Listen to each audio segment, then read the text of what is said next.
ఎంత చెప్పినా అసలు కనబడని ప్రపంచం ఎక్కడుంది, ఎలాగుంది, ఏం సంగతి?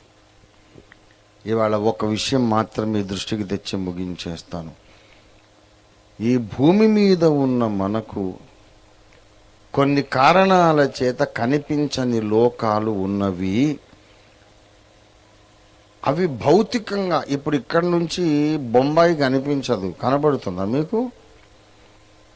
ఢిల్లీ కనిపించదు, మెడ్రాస్ కనిపించదు, అంతవరకు ఎందుకు రాజమండ్రి కనిపించదు, కాకినాడే కనిపించదు, అయినా స్థలాలు ఉన్నాయి. అలాగే ఈ బ్రహ్మాండములో కొన్ని స్థలాలు ఉన్నాయి. అందులో ప్రాముఖ్యమైనది ఏమండి, దేవుడు ఉండే పరలోకము. అది ఆకాశంలో అంతరిక్షంలో ఉన్నది. ఇది చిన్నపిల్లలకు చెప్పే ఫెయిరీ టేల్ కాదు, కట్టుకథ కాదు, చందమామ కథ, కాకమ్మ కథ కాదు.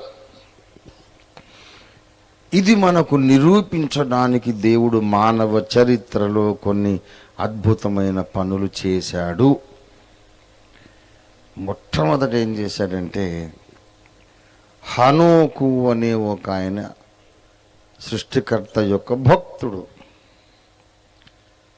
సృష్టికర్త యొక్క భక్తుడు. రోజు సృష్టికర్త దిగొచ్చేవాడు. హనోకు ఆయన చెట్టపట్టాలు వేసుకొని వాకింగ్ వెళ్ళేవాళ్ళు, మాట్లాడుకుంటూ, talking and walking, walking and talking, మాట్లాడుతూ ముచ్చట్లాడుకుంటూ వెళ్ళి కొంతసేపు అయినాక యెహోవా దేవుడు వెళ్ళిపోయేవాడు. తర్వాత మళ్ళీ రేపు వస్తాడు, అప్పుడప్పుడు వస్తాడు. హనోకు దేవునితో నడచినవాడు అని అప్పటి ప్రజలు చెప్పుకున్నారు. ఆదికాండం 5వ అధ్యాయంలో రాయబడింది. సరే, ఆయన జోలికి తర్వాత వద్దాం. కొంతకాలం అయిన తర్వాత ఏమైందంటే, దేవుడు హనోకుని తీసుకుని పోయాడట. అడిగాడు దేవుడు, హనోకు టైం అయిపోతుంది, నేను వెళ్ళిపోతాను అంటే, ప్రభువా నువ్వు వెళ్ళిపోతాను, నేను ఉండలేకపోతున్నాను తండ్రి, నీ సన్నిధిలో నాకెంత ప్రశాంతంగా ఉంది, మళ్ళీ పాడు లోకంలో నేను నువ్వు లేకుండా ఎలా ఉండాలి అంటే, మరి వచ్చేస్తావా, తీసుకెళ్ళిపోతాను అన్నాడు.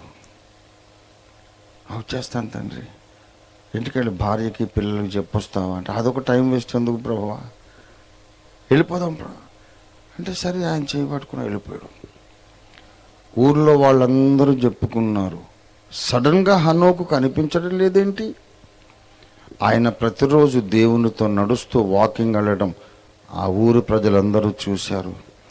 దేవుడు హనోకును తీసుకొని పోయాడని చెప్పుకున్నారు. ఎందుకు దేవుడే తీసుకొని పోయాడని ఎందుకు చెప్పుకున్నారో తర్వాత చెప్తా నేను. కానీ ఈ భూమి మీద నడుస్తున్న వ్యక్తి ఈ భూమి నుండి గాల్లోనికి లేచి పైకి పైకి పైకి పైకి పైకి వెళ్ళి ఇంకొక స్థలానికి వెళుతున్నాడు. ఒక ఫిజికల్ లొకేషన్, భౌతికంగా ఇంకొక స్థలానికి హనోకు వెళ్ళిపోయాడు. పరలోకం అనేది నిజమైన ఒక స్థలం, సుదూరాన ఆకాశంలో ఉన్న స్థలం, అక్కడికి వెళ్ళిపోయాడు. చాలా కాలమైనాక ఏలియా విషయమైతే ఆ ఊరు జనమంతా చెప్పుకున్నారు.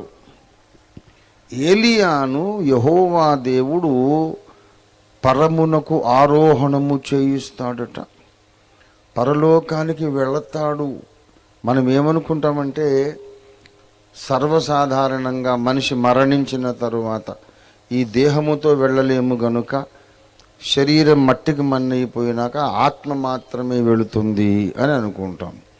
కానీ శరీరముతో పాటు ఏలియా వెళ్ళబోతున్నాడని ఊరు వాడ మొత్తం టామ్ టామ్ టామ్ టామ్ అయిపోయింది. ప్రియులారా, ఎలీషాతో కొంతమంది వచ్చి అడిగారు. చూడండి దయచేసి 2వ రాజుల గ్రంథము 2వ అధ్యాయము, 2వ రాజుల గ్రంథము 3వ వచనం. బేతేలులో ఉన్న ప్రవక్తల శిష్యులు ఎలీషా యొద్దకు వచ్చి, నేడు యెహోవా నీ యొద్ద నుండి నీ గురువును పరమునకు తీసుకొని పోవునని నీ వెరుగుదువా అని ఎలీషాను అడిగారు. ఎలీషాను అడుగుతున్నారు, ఎదిగో ఎలీషా, నీ గురువైన ఏలియాను ఈరోజు తీసుకో అంటే డేట్ కూడా తెలిసిపోయింది వాళ్ళకి. రహస్యంగా చెప్పపెట్టకుండా అకస్మాత్తుగా జరిగిన విషయం కాదు. ఇవాళ ఏం డేటు తారీఖు ఏంటి తెలుసా? ఈరోజే నీ గురువు గారిని దేవుడు తీసుకుపోతాడు అంటే నాకు తెలుసులే, నోరు మూసుకోమన్నాడు ఆయన. ఇంకా ఏలియా ఒక్కొక్క ఊరు దాటి ఇక్కడ ఉండిపో ఎలీషా, నాకు పని ఉంది, ఎందుకంటే అవతల ఊరు నుంచి వెళ్ళిపోదామని. ఎలీషా మొండి పట్టాడు, నేను నిన్ను వదలను, నువ్వు ఎక్కడికి వెళ్తే అక్కడికి వస్తా. అలాగా వెళుతూ ఉంటుండగా ప్రియులారా, ఇంకా నడిచిపోతూనే ఉన్నారు. 2:11 వారు ఇంకా వెళ్ళుచు మాట్లాడుచుండగా ఇదిగో అగ్ని రథమును అగ్ని గుర్రములను కనబడి వీరిద్దరిని వేరు చేశారు. వాళ్ళిద్దరి మధ్యలోకి వచ్చేసింది అది. అగ్ని రథము అగ్ని గుర్రము వాళ్ళ మధ్యలోకి వచ్చేసి ఆటోమేటిక్గా ఎలీషా దూరం అయిపోయాడు, వేరైపోయారు. ఏలియా ఆ రథం మీదకి ఎక్కాడు. అంతలో ఏలియా అతనికి మరల కనబడకపోయెను. అప్పుడు ఏలియా సుడిగాలి చేత ఆకాశమునకు, ఈయన రెండో మనిషి హనోకు భూమి మీద నడుస్తూ పైకి వెళ్ళిపోయాడు, ఇంకొక స్థలానికి వెళ్తున్నాడు. అలాగే ఏలియా కూడా, హనోకు కూడా ఇంకొక స్థలానికి వెళ్ళాడు. తర్వాత చెప్తాను అన్నాను కదా, ఈ హనోకు ఎత్తబడమును గూర్చి ఒక బైబిల్లోనే కాకుండా వేరే ఒక బుక్లో కూడా రాయబడింది. యవనస్తులు, విద్యావంతులు జ్ఞాపకం పెట్టుకోండి. మెసొపొటేమియా పురాణం ఒకటి ఉంది, అది ఎపిక్ ఆఫ్ గిల్గమేష్ అంటారు. దాన్ని ఏమంటారు చెప్పండి? ఎపిక్ ఆఫ్ గిల్గమేష్ పురాణము, అది మెసొపొటేమియా పురాణం. అది ఆది కాండము కంటే ముందు రాయబడినటువంటి గ్రంథము. అప్పుడు పేపర్లు లేవిలాగా జిగట మట్టితో పెద్ద టేబ్లెట్స్ తయారు చేసి దాని మీద పుల్లలతో రాసి, అది రాసినాక దాన్ని ఇటుక బట్టిలో కాల్చినట్టు కాలిస్తే అవి గట్టిపడి ఎర్రగా అయిపోయి, ఇక ఆ రాత పుల్లలతో రాసిన రాత చిరస్థాయికి ఉండిపోతుంది. అది ఒక్కొక్క టేబ్లెట్ ఒక పేజ్ అన్నమాట. అవి గ్రంథాలంటే అప్పట్లో పేపర్లు లేవు. ఆ ఎపిక్ ఆఫ్ గిల్గమేష్ దొరికింది. మనకు డబ్బులు ఉంటే, అవకాశం ఉంటే మనం బాగ్దాద్, ఇరాక్లో ఉన్నటువంటి బాగ్దాద్ మ్యూజియంకు పోయి ఆ ఎపిక్ ఆఫ్ గిల్గమేష్ మనం చూడొచ్చు. అక్కడ తవ్వకాల్లో బయటపడిందన్నమాట. అది అద్భుతమైనటువంటి గ్రంథం. అందులో హనోకును గూర్చి రాయబడింది. బైబిల్లో ఉన్న హనోకును గూర్చి ఎపిక్ ఆఫ్ గిల్గమేష్లో రాయబడింది. అందులో చెప్పాడు, హనోకును దేవతలు వచ్చి అగ్ని రథములో తీసుకెళ్ళినారు. బైబిల్లో లేదా మాట? బైబిల్లో దేవుడు తీసుకుపోయాడని ఉంది, కానీ అగ్నిరథములో అని బైబిల్లో లేదు. ఊరికే దేవుడు తీసుకెళ్ళాడని ఉంది బైబిల్లో, కానీ ఎలా తీసుకెళ్ళాడు ఎపిక్ ఆఫ్ గిల్గమేష్లో ఉంది. Fiery chariots have taken Enoch to heaven. అంటే కట్టుకథ ఏం కాదు. అప్పట్లో ఆ ఎపిక్ ఆఫ్ గిల్గమేష్ ఈ హనోకు అగ్నిరథములో వెళ్ళిపోవడానికి కళ్ళారా చూసిన వారు ఆ గ్రంథం రాశారు. తర్వాత చరిత్రలో భాగంగా మోషే రాశాడు. తర్వాత ఎలీషా చూస్తుండగానే వెళ్ళిపోయాడు. మూడవ నిరూపణ యేసు ప్రభు ఆరోహణం కావడం. అపోస్తలుల కార్యాలు మొదటి అధ్యాయము, అపోస్తలుల కార్యాలు మొదటి అధ్యాయము 10 వచనం చూడండి. 10 వచనం.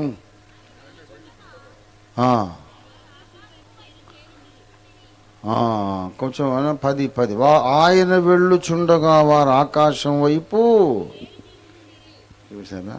ఆయన వెళ్ళటం వీళ్ళు చూశారు. ఆయన ఏం చేస్తున్నాడు? ఓలీవోల కొండపై నుండి పైకి పైకి పైకి పైకి ఆరోహణమై వెళ్ళుతున్నాడు. 9వ వచనం. ఈ మాటలు చెప్పి వారు చూచుచుండగా ఆయన ఆరోహణమైన ఈ భూమండలం మీద నడుస్తూ గాలిలోకి తేలి వెళ్ళిపోయాడు.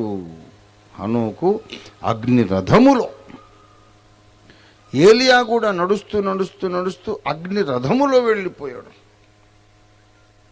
యేసు ప్రభు వారు మాత్రం ఏ రథం అక్కర్లేకుండానే ఆయన అలా పైకి లేచి లేచి, వాళ్ళు 100 మంది చూస్తున్నారు ఆయన వెళ్ళిపోవడాన్ని. అంటే ఈ భూమికి దూరంగా అక్కడెక్కడో ఒక స్థలం ఉన్నది. మనం అక్కడికి వెళ్తే అది కనపడుతుంది. అలా యేసుప్రభు ఎందుకు వెళ్ళాడంటారు? అందరికీ కనబడకుండా ఆయన అదృశ్యమైపోయి వెళ్ళగలడు కదా. యేసుప్రభు వారు చనిపోయి లేచిన తర్వాత ఆయన అంతర్ధానమయ్యే శక్తి వచ్చింది. ఆయన కావాలనుకుంటే ప్రత్యక్షమవుతాడు, లేదనుకుంటే అంతర్ధానం అయిపోతాడు. యేసు ప్రభు వారికి అక్షయ దేహం, మహిమ దేహం వచ్చిన తర్వాత లూకా సువార్త 24వ అధ్యాయం చూడండి. 24వ అధ్యాయము దయచేసి 31.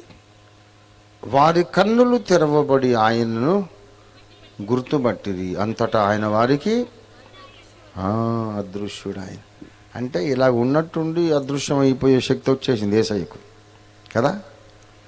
మరి అందరూ చూస్తుండగా వెళ్ళాల్సిన అవసరం ఏముంది? వాళ్ళందరి ముందు మాట్లాడుతూ మాట్లాడుతూ బుడుగున మాయమైపోవచ్చు కదా.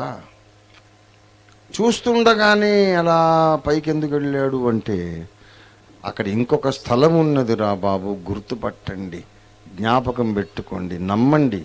ఇదిగో ఈ భూమి కాక అక్కడ ఇంకో స్థలం ఉందని మనకు తెలియపరచడానికి అలా వెళ్ళాడు ఆయన. దేవుని స్తోత్రం కలుగును గాక. లేకపోతే మాయమైపోయి వెళ్ళిపోయేవాడే. గనుక కనిపించని లోకం అక్కడిక్కడ ఉంది. ఎలాగైనా వెళ్ళొచ్చు. దానికి ఆయన ఎలా వెళుతాడు అంటే దానికి పెద్ద సైన్స్ చెప్పాలి మీకు. ఒక్క విషయం చెప్పి ముగించేస్తాను. ఈ మధ్య ఇంటర్నెట్ నిండా ఒక సందడి జరుగుతూ ఉంది. అదేంటంటే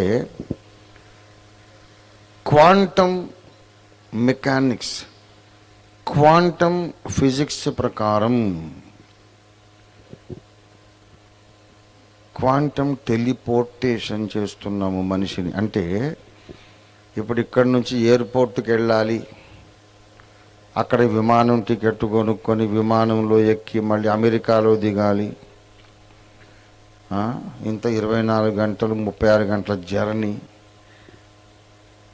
మధ్యలో విమానం కూలుతుందో ఏమవుతుందో తెలీదు. ఈ రిస్క్ అంతా లేకుండా ఒక క్వాంటమ్ ఫిజిక్స్ ప్రకారం ఒక శక్తి క్షేత్రాన్ని సృష్టిస్తారు. అమెరికాలో ఇంకో శక్తి క్షేత్రాన్ని, ఎనర్జీ ఫీల్డ్ సృష్టిస్తారు. దాని ఫ్రీక్వెన్సీ మ్యాచ్ అయితే ఈ శక్తి క్షేత్రంలో మనిషిని నిలబెడితే క్షణాలలో వీడిపోయి అమెరికాలో ప్రత్యక్షమవుతాడు. ఇది మేము సాధించాము, ఎక్స్పెరిమెంట్ చేశాము, విజయం సాధించామని ఆక్స్ఫర్డ్ యూనివర్సిటీ సైంటిస్ట్స్ క్లెయిమ్ చేస్తున్నారు. మీరు క్వాంటమ్ టెలిపోర్టేషన్ అని యూట్యూబ్లో టైప్ చేసి చూడండి. ఎన్నో ఆర్టికల్స్, ఎన్నో వీడియోస్ ఉన్నాయి దాని మీద. క్వాంటమ్ టెలిపోర్టేషన్ అది ఎంతవరకు సత్యం నాకు అర్థం కాదు. నన్ను వాడు ఒక ఎనర్జీ ఫీల్డ్లో పెట్టి అమెరికాకు నన్ను టెలిపోర్ట్ చేస్తాడంటే నేను మొత్తం నా అన్ని పార్ట్స్ అక్కడికి పోతే ఏం నమ్మకం? ఒక కాలో చేయో మధ్యలో ఎక్కడ రాలిపోతే అది థియరీ ప్రకారము పాసిబుల్, కానీ అది ప్రాక్టికల్గా పాసిబుల్ అవుతుందని నేనైతే అంత రిస్క్ చేయను. నేను ఇక్కడ నుంచి క్వాంటమ్ టెలిపోర్టేషన్ ద్వారా అమెరికాకు పోయినాక ఒక కాలో చేయో లేదనుకోండి, ఎలాగ నేను అంత రిస్క్ తీసుకోలేను బాబు, నేనైతే విమానంలోనే పోతాను అనుకున్నా. అది నా అజ్ఞానం అయి ఉండొచ్చు. మరి మీరేమో రిస్క్ చేస్తే నేను మీకు వాళ్ళ అడ్రస్ ఇస్తాను, ట్రై చేయండి. Quantum teleportation without any vehicle, వాహనము లేకుండా ఇక్కడ మనం మాయమై కాకినాడలో ప్రత్యక్షం కావచ్చు, ఇక్కడ మనం మాయమై రాజమండ్రి ప్రత్యక్షం కావచ్చు, ఇక్కడ మాయమై హైదరాబాద్ ప్రత్యక్షం కావచ్చు. ఈ టెక్నాలజీ మేము డెవలప్ చేస్తున్నాం అని చెబుతున్నారు ఆక్స్ఫోర్డ్ యూనివర్సిటీ సైంటిస్ట్స్. అది అవుతుందో కాదో అది వేరే విషయం, కానీ మనిషికే ఇన్ని తెలివితేటలు, ఇన్ని ఊహలు, ఇన్ని ప్రణాళికలు ఉంటే మరి సృష్టికర్తకి ఎన్ని ఉన్నాయని నేను అడుగుతున్నాను. అది నా పాయింట్. ఆయన ఇక్కడ మాయమై పరలోకంలో ప్రత్యక్షం కాగలడు, అక్కడ మాయమై చిటికలో ఇక్కడ ప్రత్యక్షం కాగలడు.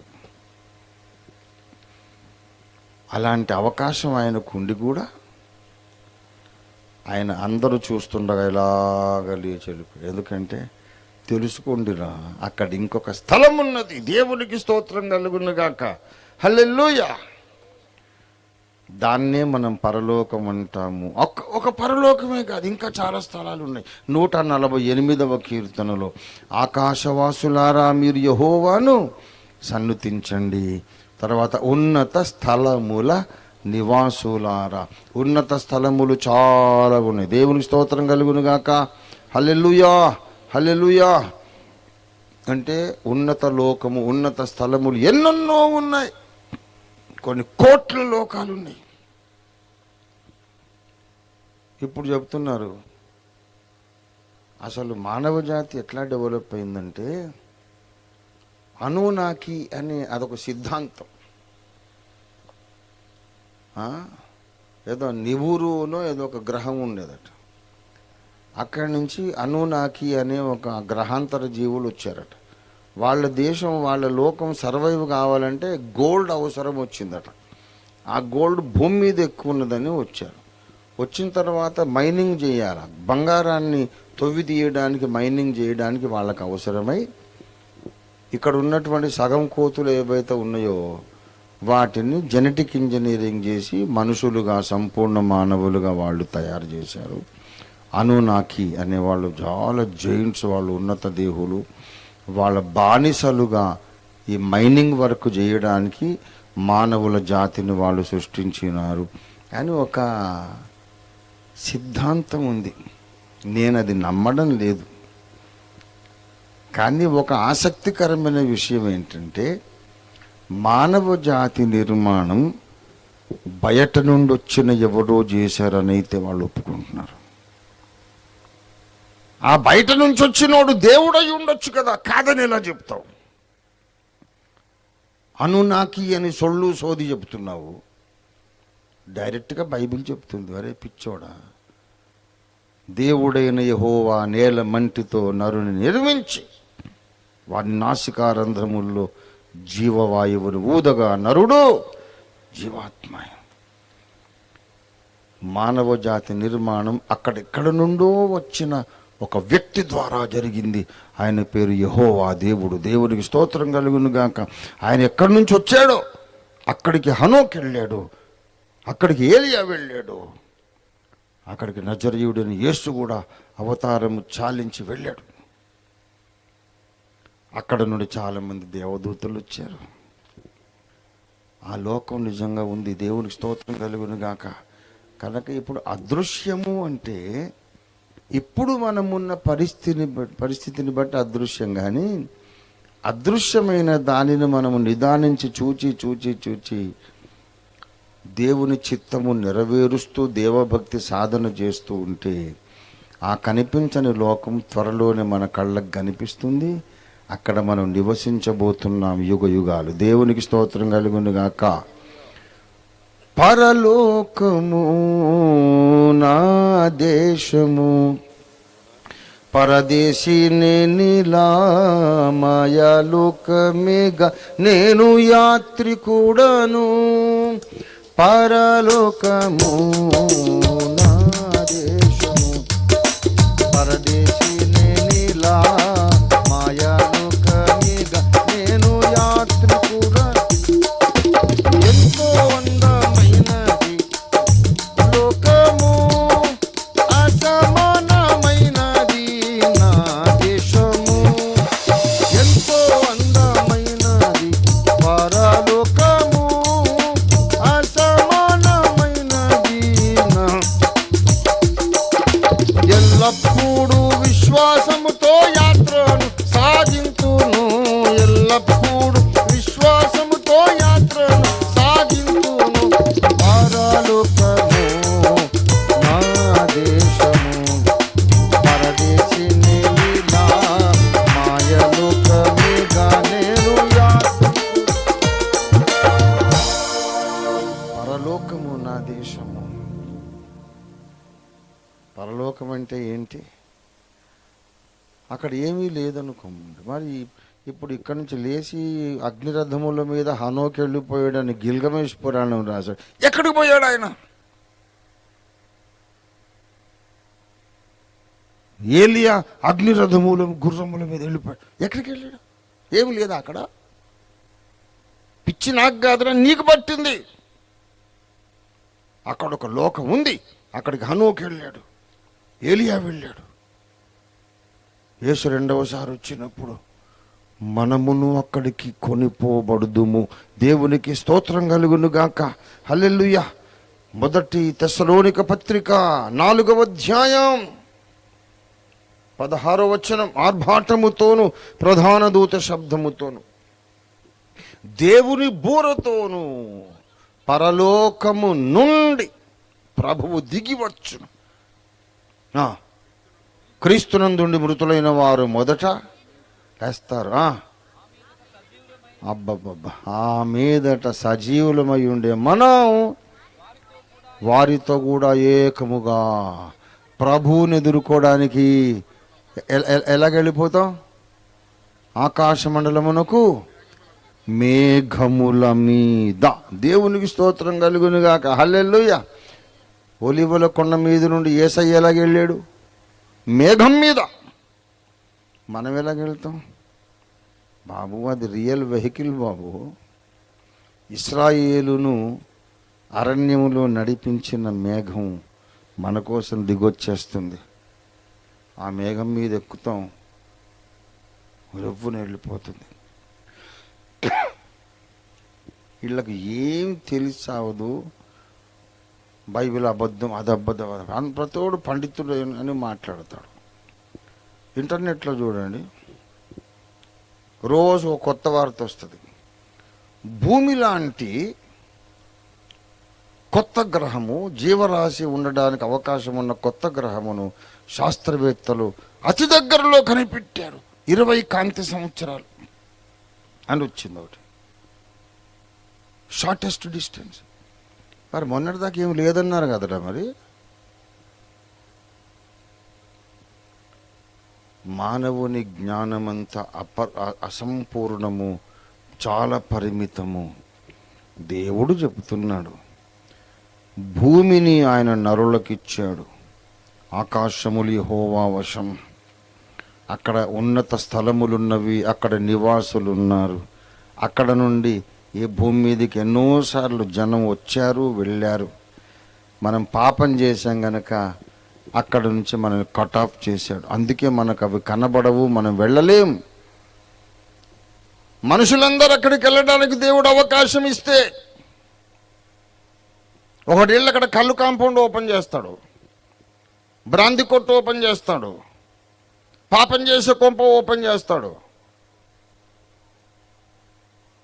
ఈ వెధవ పనులన్నీ ఇక్కడ చాలేరా బాబు. ఆ దేశాన్ని, ఆ లోకాలను ఎందుకు పాడు చేస్తారు మీరు? రక్షణ పొంది పరిశుద్ధపరచబడిన వాళ్ళని మాత్రమే అక్కడికి తీసుకెళ్తాను, మిగతా వాళ్ళని అగ్నిగుండంలో పడేసి అప్పుడు ఈ గేట్లన్నీ తెరుస్తానని దేవుడు నిర్ణయించాడు. దేవునికి స్తోత్రం కలుగును గాక. కానీ ఆ గడియ రాకముందే మనము నమ్మడానికి దేవుడు ఆధారం కల్పించాడు. ఈ 3 సందర్భాల్లో భూమి మీద నడుస్తూ పైపైకి వెళ్ళిపోయిన 3 వ్యక్తులను చూసాం. హనోకు ఒకడు, ఏలియా ఒకడు, యేసునాథుడు ఒకడు. దేవునికి స్తోత్రం కలుగును గాక. అక్కడికి మనం కూడా వెళ్ళిపోతాం. దేవునికి మహిమ కలుగును గాక. హల్లెలూయా. అదొక రియల్ ప్లేస్. నిజంగానే ఆకాశంలో ఒకడు అంటాడు, స్వర్గము, ఇంటర్నెట్లో ఒకడు చెప్తాడు, స్వర్గం యొక్క లొకేషన్ ఎక్కడుందో మేము కనిపెట్టేశామంట. పాల సముద్రం యొక్క లొకేషన్ కనిపెట్టేశాడు. ఎందుకు అవన్నీ పిచ్చి పిచ్చి మాటలు? ప్రభువైన యేసుని అంగీకరించి రక్షణ పొంది దేవుని చిత్తం నెరవేరుస్తూ బ్రతికితే త్వరలోనే యేసు ప్రభు వస్తాడు, మనందరినీ ఆ నిత్య మహిమలోకానికి తీసుకెళ్ళిపోతాడు. దేవునికి స్తోత్రం కలుగును గాక. హల్లెలూయా. పరలోకం ఒక నిజమైన ప్రదేశం. అక్కడికి మనల్ని తీసుకెళ్ళడానికి అక్కడి నుండే ఒక ఆయన వచ్చాడు. దేవునికి స్తోత్రం కలుగును గాక. అక్కడి నుండి వచ్చిన వానికి అక్కడికి దారి తెలుస్తుంది. ఇక్కడ పుట్టినోనికి ఆ దారి ఏం తెలుస్తుంది? యేసునాథుడు పైనుండి వచ్చాడు గనుక మనల్ని ఆ లోకానికి తీసుకెళ్లే దారి ఆయనకొక్కనికి తెలుసు గనుక నా యందు విశ్వాసం ఉంచండి, నా ద్వారా తప్ప ఎవడు పరలోకానికి రాడని చెప్పేశాడు. దేవునికి స్తోత్రం కలుగును గాక. పరలోకానికి దారి ఏ అవతార పురుషునికి తెలీదు. యేసే నిజమైన దైవావతారం. ఆయనకు తెలుసు ఆ రూట్, ఎలా వెళ్ళాలో ఆయనకు తెలుసు. అక్కడికి ప్రభునందు ప్రియులారా, దృశ్యమైన ప్రపంచాన్ని చూస్తే బుర్రపాడైపోతుంది. కోట్ల గ్రహ మండలాలు, కోట్ల నక్షత్రం, బుర్ర పాడైపోతుంది. అదంతా నాకు అక్కర్లే. కనిపించకుండా ఉన్న ఒక మహిమలోకం ఉంది. అక్కడ మనలను చేర్చడానికి యేసు ఈ లోకానికి వచ్చి పాపులమైన మనం అక్కడికి చేరడానికి అవకాశం లేదు గనక మన పాపములు పరిహరించడానికి తన పరిశుద్ధ రక్తాన్ని సిలువలో కార్చి చనిపోయి తిరిగి లేచి నా రక్తము ద్వారా స్నానాలు చేసి శుభ్రంగా ఉండండి, నేను మళ్ళా వచ్చి మిమ్మల్ని తీసుకెళ్తానన్నాడు. నా రాకడకు ముందు ఈ సూచనలు జరుగుతాయని చెప్పాడు. ఆ సూచనలు తూచా తప్పకుండా జరుగుతూ ఉన్నాయి. యేసు రాకడ అడుగుల చప్పుడు వినబడుతూ ఉంది. ప్రభువుని యేసునందు విశ్వాసం ఉంచండి, మీరు మీ ఇంటివారు పరలోకమనే మహిమ నగరంలో యుగ యుగములు ఆనందంగా నివాసం చేస్తారు. మతం మార్చుకోమని చెప్పట్లే, పాపాలు కడుక్కోమని చెబుతున్నాం. మతం మార్చుకోమని చెప్పట్లేదు, పరలోక మార్గాన్ని కనుక్కోమని చెప్తున్నాం. నమ్మకపోతే మీ ఇష్టం, నమ్మితే మీరు నిత్యత్వం అంతా ఆనందిస్తారు. మీరు నమ్మకపోయినా నా బాధ్యత అయితే నెరవేరింది, అయిపోయింది. అక్కడ ఒక నిజమైన లోకం ఉన్నది, దానికి మనకు తగినన్ని ఆధారాలు ఉన్నవి. అదృశ్యలోకం. ఆ అదృశ్యలోకానికి వెళ్ళవలసిన వాళ్ళు ఎవరో తెలుసా? శిష్యులు అన్నాడు యేసయ్య. పెద్ద సబ్జెక్ట్ ఇది. శిష్యుడు అంటే అర్థం ఏంటి తెలుసా? ఎల్లప్పుడూ నేర్చుకోవడానికి ఇష్టపడేవాడు శిష్యుడు. ఆ శిష్యునికి తగిన మనస్సు లేనందుకే పోపు బ్రూనోను చంపాడు. ఏంట్రా నువ్వా నాకు చెప్పేది? తప్పు, నేను చెప్పిందో నువ్వు వినాలి అనే గర్వం ఉంది కనుక బ్రూనోను చంపాడు. అతడు నిజమైన క్రైస్తవుడు కాడు, శిష్యుడే నిజమైన క్రైస్తవుడు. ఎల్లప్పుడూ నూతన సత్యాలు నేర్చుకోవడానికి ఇష్టపడేవాడే నిజమైన క్రైస్తవుడు. వాడే మేఘరథం మీద, అగ్నిరథం మీద పరలోక పట్టణానికి వెళ్తాడు. దేవునికి స్తోత్రం కలుగును గాక. హల్లెలూయా. రండి మనం ప్రార్థన చేసుకుందాం. నిజముగా ఉన్న దేవుడు ఒక వాస్తవమైన మహిమ ప్రపంచంలోకి మనల్ని రమ్మని పిలుస్తున్నాడు. ఈ భూమి మీద అన్ని సమస్యలే, అన్ని ప్రమాదాలే, అశాంతి, అన్ని అలజడులు. బ్రతుకే ఒక పోరాటమైంది, బ్రతుకే ఒక భారమైపోయింది. నా యొద్దకు రండి, నేను మీకు విశ్రాంతినిస్తానంటున్నాడు ఆయన.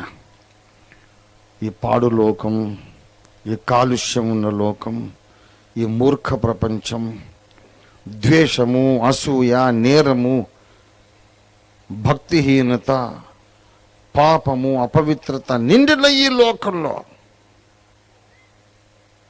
ఎంతసేపు ఉంటావు? ఒకవేళ యేసును అంగీకరించకపోయినా ఈ లోకాన్ని అయితే వదిలిపోవాలి కదా. యేసును నమ్మినా ఈ లోకాన్ని వదిలేయాలి, నమ్మకపోయినా వదిలేయాలి.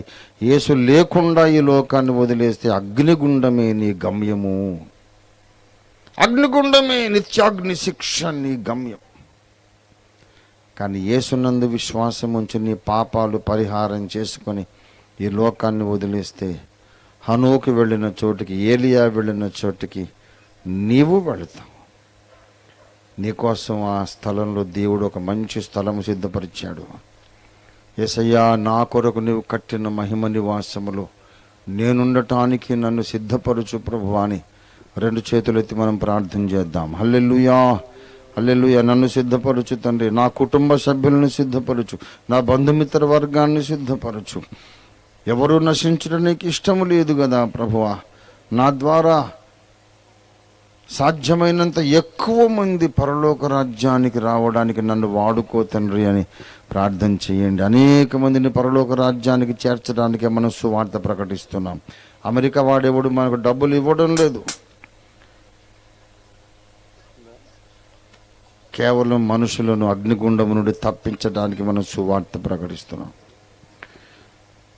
నాస్తికులు నమ్మకపోనివ్వండి, యేసు రెండవసారి వచ్చినప్పుడైనా నమ్ముతారు, వాళ్ళు చచ్చినట్టు నమ్ముతారు. అదృశ్యలోకముండదని ప్రతి నాస్తికుడు, హేతువాది తప్పక నమ్మే సంఘటన యేసు రెండవ రాకడ. నమ్మని వాడిని వదిలేసేయండి. మనకు మాత్రం విశ్వాస నేత్రాలు ఉన్నాయి, మనం నమ్ముతున్నాం.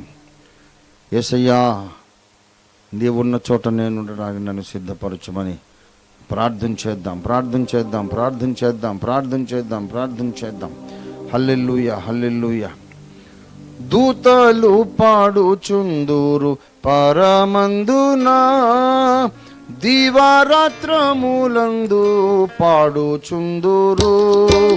దూతలు పాడుచుందురు పరమందునా, దివారాత్రములందు పాడుచుందురు.